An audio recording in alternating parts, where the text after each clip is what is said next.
Cette semaine, je te parle de lancement. En fait, comment planifier, créer et vivre son lancement sans perdre la tête. Évidemment, là, ça peut être une période qui est très stressante, d'avoir à gérer toute la charge émotionnelle qui vient avec l'espoir d'avoir des résultats à la hauteur de nos ambitions et la mise en place de plein d'actions parce que tant qu'on ne l'a pas vécu, on ne sait pas toute la poutine interne que ça demande, la gymnastique d'horaire, la gymnastique mentale que ça nous demande.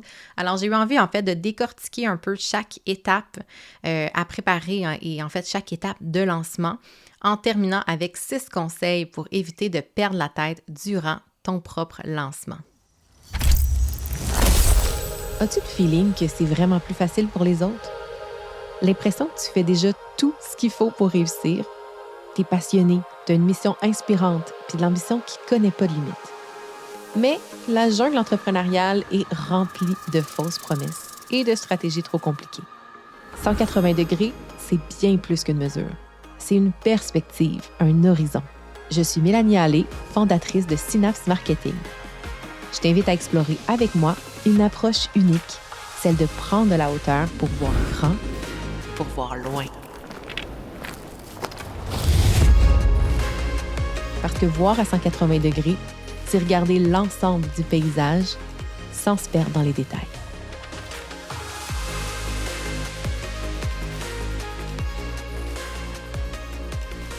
Salut à toi, j'espère que tu vas bien. Alors, je te retrouve dans cet épisode pour parler de lancement. Pourquoi? Parce que l'automne, c'est une période où soit qu'on est en lancement, soit qu'on prépare un lancement, ou même des fois on se remet en question, est-ce que je devrais faire un lancement de quelque chose? Et quand je veux dire lancement, ça peut être de lancer un nouveau service, un produit, un événement, peu importe le format, dès qu'on fait comme une annonce, une petite campagne pour booster quelque chose, pour moi, ça rentre dans la catégorie du lancement. Et là, dans les derniers temps, je t'ai parlé du lancement de mon membership. Je t'ai parlé aussi du cabinet des curiosités. Donc, 2 gros lancements pour moi cet automne. Et je me suis dit, ça fait partie des discussions que j'ai en ce moment avec beaucoup de mes clientes. Ça fait partie des préoccupations parce que certains vont faire de très grands lancements, à grand déploiement, beaucoup de ressources sur du long terme, un gros funnel, comme on dit, et d'autres vont faire ça de manière plus organique, minimaliste, et les 2 façons de faire sont bonnes selon nos objectifs, selon nos ressources. Donc, il n'y a pas de meilleure façon de faire un lancement, là, sache-le. C'est important pour moi que tu t'enlèves cette pression-là sur les épaules. Et l'idée de cet épisode, c'est que oui, on parle de lancement, mais qu'on parle aussi de comment se respecter là-dedans et de ne pas perdre la tête. Ce que je veux dire par là, perdre la tête, c'est d'être stressé, d'être une poule pas de tête, d'avoir de la difficulté à focusser, d'être prise un peu au dépourvu, que ce soit une montagne, parce qu'il y a un moment ou un autre, ça va nous arriver, tu sais, peut-être d'avoir manqué au niveau de la planif, manqué de ressources en amont pour bien planifier rondement. Donc, je me suis dit, pourquoi ne pas te partager des petits conseils pour que tu puisses envisager, planifier ton prochain lancement de manière un petit peu plus douce pour toi. Parce que, bon, comme je te dis, je suis en lancement présentement et quelle montagne russe d'émotions et d'énervement, d'excitation. C'est plein de dualité, c'est plein d'émotions finalement. Surtout si tu es comme vraiment sensible comme moi, ben il y a beaucoup de choses qui se passent dans un cerveau quand on est dans cette période charnière-là pour son entreprise. Donc, j'ai vraiment le goût de t'aider à découvrir c'est quoi les étapes qui sont cruciales et aussi te donner des astuces pour justement mieux te préparer pour pas perdre la tête, comme je le disais. Donc, tu l'as sûrement déjà entendu, mais un lancement, ça se planifie souvent sur 4 phases. En fait, il y a 4 phases à un lancement, soit la préparation de ton lancement ou ce qu'on peut dire ton pré-lancement. Ensuite, la phase 2 qui est le pré-lancement. La phase 3, finalement, le lancement. Et finalement, le post-lancement, la phase 4, qui n'est pas à négliger parce qu'elle est très importante pour la suite et les prochains lancements que tu pourras faire éventuellement par la suite. Donc, l'étape 1, tout ce qui est la préparation, ça peut avoir l'air nono, mais une des choses qu'il faut prendre le temps de faire avant toute chose, c'est de s'assurer que ce que tu vas lancer fait du sens. Puis là, tu vas me dire, ouais, mais Mélanie, comment je peux le savoir à l'avance. C'est vraiment d'aller connecter avec ta clientèle cible, avec tes objectifs, puis de voir est-ce qu'il y a un match. Est-ce qu'il y a un match entre les désirs, les besoins, la formule que j'ai faite, puis des fois, on pense que oui, puis on se trompe, puis c'est pas grave, on apprend de ça. L'autre chose, c'est d'avoir un but précis puis mesurable, c'est-à-dire d'avoir vraiment clairement des objectifs de résultats avec ton lancement pour pas y aller à l'aveuglette, te motiver aussi, te réajuster en cours de route. Mettons que tu as été vraiment, je sais pas moi, vraiment optimiste ou au contraire trop pessimiste, tu peux ajuster tes objectifs tout le temps, mais ce que je veux dire, c'est que idéalement, là, d'avoir au moins peut-être 3 paliers d'objectifs. Un qui est ton, on va dire ton bare minimum, qu'à partir de ce montant-là, ça peut être de l'argent, ça peut être un nombre d'inscriptions, ça peut être un nombre de téléchargements, bref, c'est à toi d'établir qu'est-ce que tu as envie de quantifier. Et à partir de ce moment-là, tu es en paix avec ton lancement, puis tu as un sentiment du devoir accompli. Cela dit, tu peux l'avoir même si tu ne l'atteins pas, là, mais d'avoir un premier palier.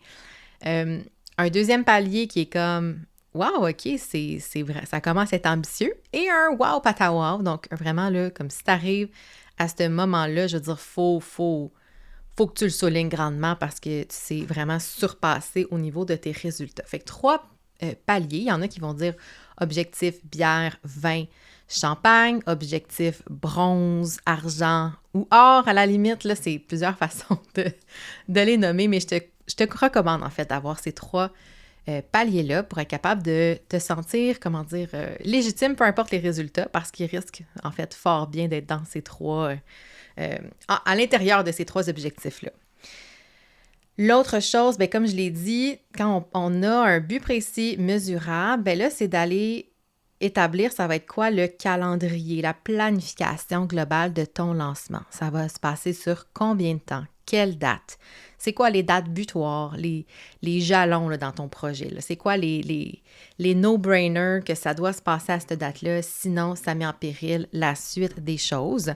Quand tu vas parler de cette offre-là, et de choisir finalement les outils, les plateformes. Donc, on est vraiment plus là dans l'établissement de ce projet-là qui est ton lancement. Donc, ça, c'est une étape, une phase hyper importante parce que ça se passe là, le gros, dans la planification.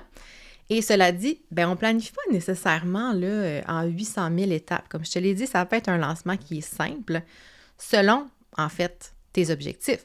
Si tu me dis, moi, j'ai jamais vendu de formation en ligne, j'ai une petite mini-audience, je suis très peu présente sur les réseaux sociaux, mais mon objectif, c'est d'en vendre 200 à mon premier lancement. Je vais te dire, oh là là, tu sais, il y a beaucoup de choses à mettre en place, là. Tu sais, on ne part pas du même point, donc il faut être quand même lucide sur la planification qu'on a à faire en fonction de nos objectifs, puis en fonction aussi du type de lancement qu'on a à faire.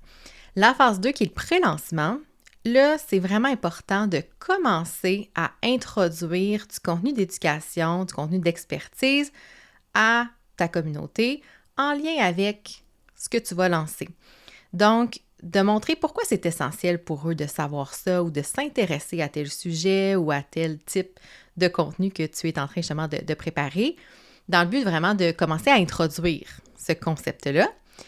On veut aussi créer de l'anticipation, donc avoir un petit peu des teasers, des comptes à rebours, de dire « Hey, je suis en train de travailler sur une offre qui va parler de ça, qu'est-ce que tu en penses? » Tu peux même aussi utiliser la fameuse stratégie de liste d'attente. Ça, c'est super parce que tu peux valider ton idée facilement et tu peux aussi avoir une liste de courriels de gens qui veulent recevoir avant tout le monde les infos. Fait que c'est vraiment le fun de se lancer dans cette technique-là de la liste d'attente. Je te le recommande beaucoup. Donc, on crée l'anticipation, on veut mettre de l'excitation autour de l'offre. Ça, c'est hyper important. Et c'est là aussi qu'on va créer un petit peu plus de contenu d'engagement. Donc, oui, on va éduquer, mais on veut aussi générer des discussions, des commentaires. On va beaucoup travailler là-dessus pour garnir un petit peu notre visibilité de vue, finalement. Hein? Tu le sais comme moi, là, la visibilité sur les réseaux sociaux est en descente assez prononcée, là, surtout sur Instagram et Facebook. Fait que c'est le temps de donner un petit kick sur son algorithme pour qu'il y ait de plus en plus de gens qui te découvrent dans cette période de pré-lancement et qui vont avoir accès à tout ton contenu d'excitation, de teaser, d'annonce et tout ça. La phase 3, hein, le fameux lancement, donc c'est le moment évidemment de briller, de parler de ton offre, d'être prêt à répondre aux questions, interagir avec tes clients potentiels, tes clients actuels. On sous-estime beaucoup le fait que ça va être déjà des clientes qui sont dans ton univers qui sont les plus susceptibles d'acheter que les inconnus. Moi, c'était vraiment ça ma prémisse de départ. Et je dirais que des fois, on peut être sûrement très surprise, comme dans mon membership. J'ai des clientes qui se sont joints à l'aventure de business synergique alors qu'elles ne me connaissaient pas. En fait, je ne sais pas si elles me connaissent, je vais le découvrir très bientôt dans le premier événement de lancement, mais c'est quand même fou de dire que on n'avait pas de lien d'affaires, pas de lien de connexion préalable, mais c'est pas la majorité. C'est pas ça. Les cas de figure, à la base, ça va souvent être des gens qui ont déjà vu ton contenu, qui ont peut-être déjà acheté une offre avant, surtout selon comment se positionne ton offre dans ton écosystème, évidemment. Donc, ne sous-estime pas les relations, les discussions, de proposer aussi à tes clientes actuelles. Si c'est une offre qui est complémentaire, qui répond à leurs besoins, pourquoi pas envoyer un petit message pour leur dire « Hey, je sais pas si tu as vu passer, je lance tel truc, je pense que ça pourrait t'aider à accomplir ce que tu veux accomplir en lien avec ses besoins. » Donc, ne pas sous-estimer ça. Aussi, là, c'est le temps de préparer un peu les réponses, j'ai envie de dire, aux objections naturelles. Les objections, là, c'est des doutes dans la tête de ta communauté en lien avec ton offre. OK? Donc, souvent, tes clients potentiels vont tout de suite ressentir des objections et pas forcément te les témoigner, te les dire clairement. Mais ton objectif, c'est de les voir venir, OK? Donc, par exemple, en ce moment, avec le lancement du cabinet des curiosités, une des objections très courantes, c'est le fait qu'il y a 117 petits produits à vendre en même temps. L'objection, là, c'est clairement le fait de dire « Oh my God, c'est beaucoup. Comment on peut gérer tout ça? Il me semble que c'est too much. » Ça, c'est une objection à laquelle il faut répondre. Et comment on répond à ça? C'est que clairement, ce produit-là de bundle a été conçu pour t'amener plutôt dans le JOMO, la joy of missing out, donc la joie de laisser de côté des opportunités, plutôt que le FOMO, la fear of missing out, la peur de manquer quelque chose, parce que c'est impossible, humainement impossible en fait, de vouloir consommer 117 petits produits, parce que de un, c'est impossible que tu aies tous les besoins qui sont répondus par ces produits-là, mais aussi tu n'auras pas le temps. Donc, ça t'amène à faire des choix. Et à partir, je pense, dépendamment des offres, là, mais à partir de 3, 4, 5 offres, dépendamment, ton bundle est déjà plus que rentabilisé. Donc, c'est vraiment comme de dire, regarde, tu as accès à tout ça, tu n'es même pas obligé de l'utiliser, tu as accès, à toi de choisir selon tes besoins. Fait que ça, c'est une idée, là, pas une idée, mais un exemple d'objection à laquelle on doit répondre dans son contenu lorsqu'on est en lancement. Le jour J, là, l'ouverture de ton panier d'achat ou l'ouverture de, peu importe ton événement, la billetterie de ton événement, ce qui est important aussi, c'est d'être présente, pas omniprésente à temps brûlé, mais d'être présente parce qu'il arrive souvent des petits pépins techniques avec un lien qui ne marche pas, une page finalement qui ne s'ouvre pas correctement, des redirections qui ne marchent pas. Fait que c'est important quand même d'avoir un certain souci une disponibilité plutôt, c'est ce que je veux dire. Super important. Et on continue à maximiser l'engagement en direct avec ces contenus. Fait qu'on répond aux questions, on continue à vouloir susciter des dialogues dans son contenu. Bien sûr, là, ça dépend de quel contenu tu produis, sur quelle plateforme, etc.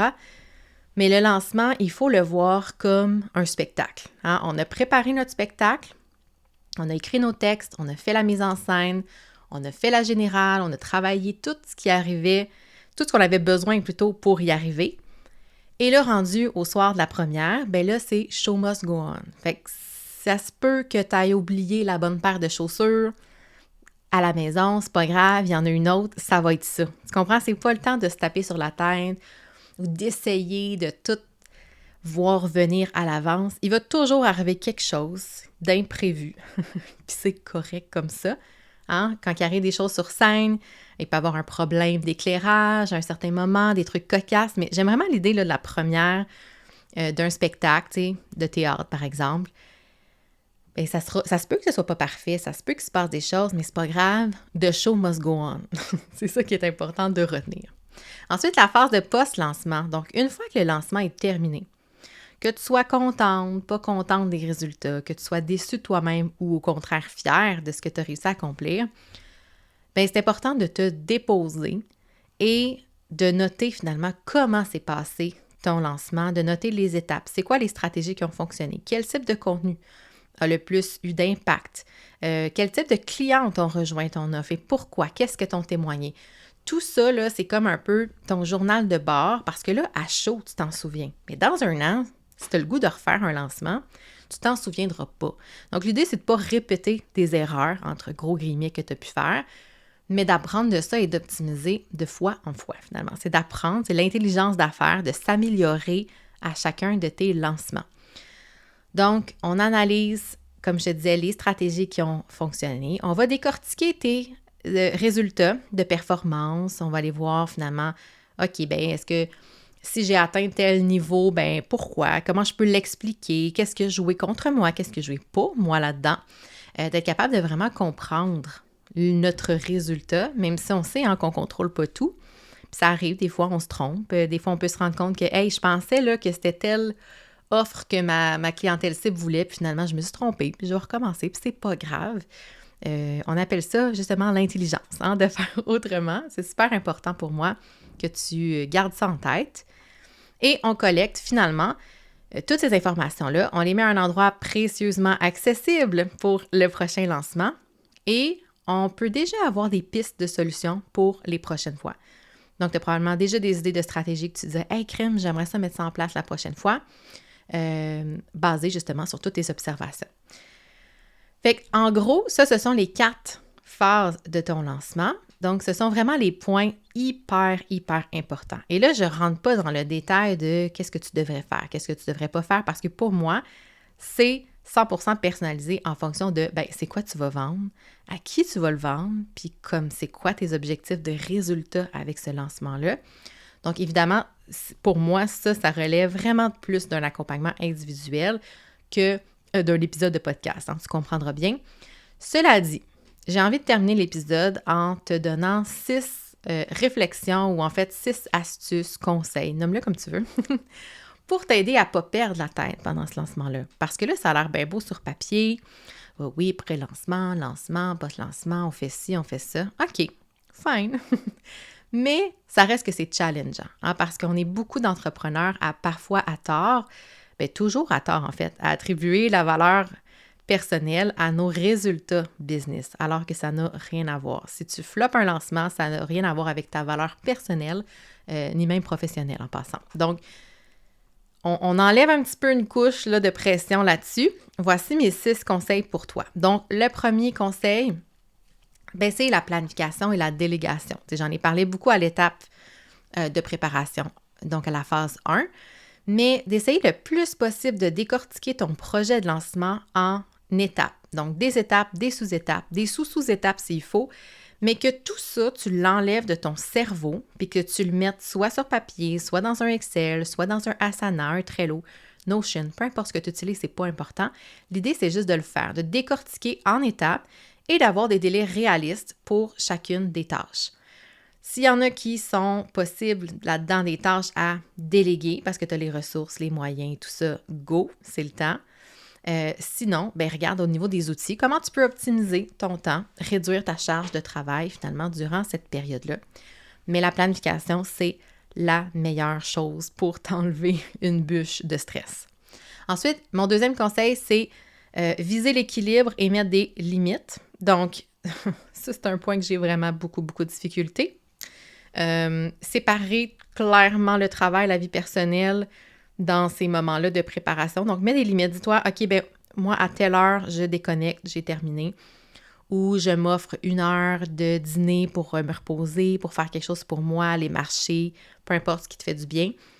Mais établir des limites, ça va aider. Moi, j'ai bien de la misère avec ça parce que j'ai de la misère à déconnecter quand je suis en train de faire quelque chose. Tu sais, un deep work, là, où mon cerveau est en feu. J'ai de la misère à me dire « Ah, mais là, Mélanie, il faudrait que tu prennes soin de toi ou que tu déconnectes ou tu sais, va faire de quoi comme pas en lien avec le travail. » Mais je te le dis quand même parce que c'est un des conseils que je donne à mes clientes.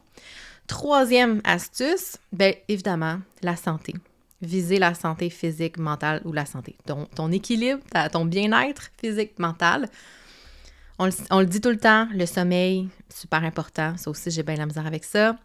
Essayez de bien manger durant la période de lancement. Si c'est pas possible, tu sais qu'il existe des traiteurs. Moi, j'ai déjà essayé WeCook dans le passé, quand j'étais partie en retraite dans un chalet. J'ai adoré, c'est santé, c'est équilibré. Évidemment, celles qui sont au Québec, Canada, c'est disponible. Mais il y a sûrement l'équivalent en France, si tu m'écoutes. Donc, des petits plats préparés qui sont sains et qui vont t'aider à bien manger sans devoir être au fourneau pendant ta semaine ou peu importe la durée, en fait, finalement. Et essayer le plus possible de bouger. Si tu veux marcher, faire du yoga, peu importe, là, la méditation, toutes les pratiques, finalement, qui font que tu te sens bien dans ton corps et dans ta tête.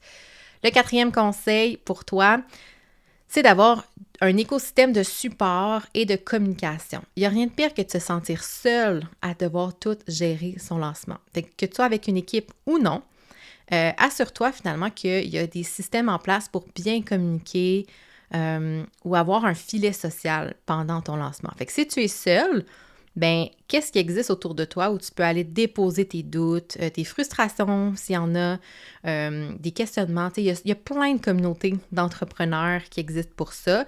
La chance qu'on a avec le cabinet, ben, c'est qu'on est 117 collaborateurs, donc il y a de la place en masse pour jaser sur nos états d'âme. Ça peut être aussi, par exemple, des communautés publiques, je veux dire gratuites ou payantes comme Bon Membership, par exemple. Ce sont toutes des femmes qui ont à gérer potentiellement des lancements et qui vont comprendre la réalité que tu vis. Donc, vraiment, assure-toi d'avoir un petit filet social autour de toi et une structure de communication. Par exemple, si tu es en équipe, bien, comment vous allez communiquer pendant le lancement, c'est super important. 5e astuce, la gestion du stress. Donc, comment tu vas gérer ton stress? On est tous et tout humain, hein, on sait que le stress fait partie souvent de tout ce qui est lié à la performance, que ce soit un lancement, une présentation orale, un webinaire, tout ça, ça fait monter le stress, hein, le cortisol. Bien, peu importe comment toi tu gères ce stress-là, mets en place des choses à l'agenda, des non négociables, des trucs, des moments. Tantôt, je parlais de méditation ou d'exercice physique, ça peut faire partie de ça. Mais comment tu vas faire? As-tu des techniques de relaxation, de respiration? Est-ce que tu aimes le coloriage comme des mandalas, faire des sudoku, quelque chose? Mais de mettre en place des choses pour t'aider à gérer ton stress, ça va grandement aider ton expérience pour que ça soit positif pour toi. Et finalement, le 6e conseil que j'ai envie de te donner, ben, c'est d'avoir en fait des espaces de réflexion et d'ajustement pendant ton lancement. Donc, pourquoi ne pas organiser des sessions de feedback pour célébrer les réussites, ajuster tes stratégies. Là, je parle bien sûr avec soit des membres de ton équipe, des collègues virtuels, comme j'aime bien appeler. Donc, tu sais, des fois, on se remet en doute. Tu sais, si, mettons, ton lancement ne fonctionne pas, à un certain moment, tu pourrais te dire, ben, est-ce que ma page de vente est claire? Est-ce que j'ai bien présenté mon offre? Tu sais, on se demande des fois, mais qu'est-ce que j'ai fait de pas correct? Qu'est-ce qui cloche? Donc, d'avoir vraiment des espaces clairs de réflexion pour s'ajuster. Donc, des moments de dire, OK, ben là, j'ai les 2 pieds dedans. Je me sens pas nécessairement, en route vers le succès. Comment je peux me déposer et voir en fait comment je peux changer la donne. Parce que c'est pas fini tant que c'est pas fini. Ça, c'est hyper important. Donc, il y a encore des petites pistes qu'on peut faire en plein lancement, qu'on peut réajuster. Tu avais prévu une stratégie X, finalement, on change de bord, on part une pub ou on fait tel truc. Finalement, j'ouvre un nouveau webinaire ou une séance de Q&A pour répondre aux questions en live. Tu sais, il y a plein de choses qui peuvent se produire et aie l'espace dans ton horaire pour les réflexions et les ajustements. Je pense que ça, c'est hyper important. Pas toujours facile à mettre en place, je te l'accorde. Mais si tu as vraiment eu le temps de prendre de l'avance dans ta planification, ta gestion, création de contenu plutôt, bien, ça se peut que tu aies cet espace-là pour te déposer. Ça peut être 15 minutes par jour de dire, OK, comment je me sens? Qu'est-ce que je peux faire de différent aujourd'hui? Quelle action je peux mettre en place que j'avais peut-être pas pensé? Des fois, des éclairs de génie dans la douche, en faisant la vaisselle, en marchant, ça arrive, hein? Donc, d'avoir des petits moments comme ça pour te réajuster, pour éviter que tu te sentes complètement opprimé par tes émotions, finalement. Donc, voilà mes 6 conseils pour ne pas perdre la tête, hein, en préparant ton lancement, en fait, et pendant ton lancement surtout. Donc, j'espère que ça t'a aidé à voir un petit peu plus clair sur comment aborder cette planification, création, mise en œuvre de lancement. Que tu en sois à ton premier ou ton 20e, je pense que ces étapes-là ne changent pas. Ça peut se sophistiquer, évidemment, mais l'essence même y est. Donc, si l'épisode t'a plu, que tu en as appris, que ça t'a aidé à entrevoir plus positivement ton prochain lancement, bien, je t'invite à partager cet épisode-là en story. Sinon, tu peux prendre un petit screenshot de ton écran et mettre ça en story et me taguer. J'adore ça quand je vous vois écouter le podcast. Ça me fait chaud au cœur. Donc, merci pour ton écoute et peut-être bon lancement, bon prochain lancement. Alors, je te souhaite une excellente journée. Je te dis à la semaine prochaine pour un autre épisode de 180 degrés. Bye tout le monde! Wow! Merci d'avoir passé ce moment avec mon podcast dans tes oreilles. Ça me touche énormément. J'espère que les idées partagées dans l'épisode t'ont inspiré, t'apporteront une nouvelle perspective et te motiveront à te mettre en action. Si tu y as trouvé de la valeur, je t'invite à le partager. Fais découvrir cet épisode à d'autres entrepreneurs passionnés.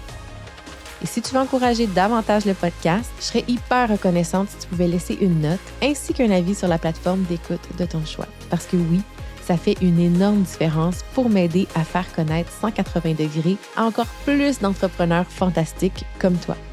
À très bientôt pour un autre épisode et d'ici là, n'oublie pas que ta mission fait toute la différence.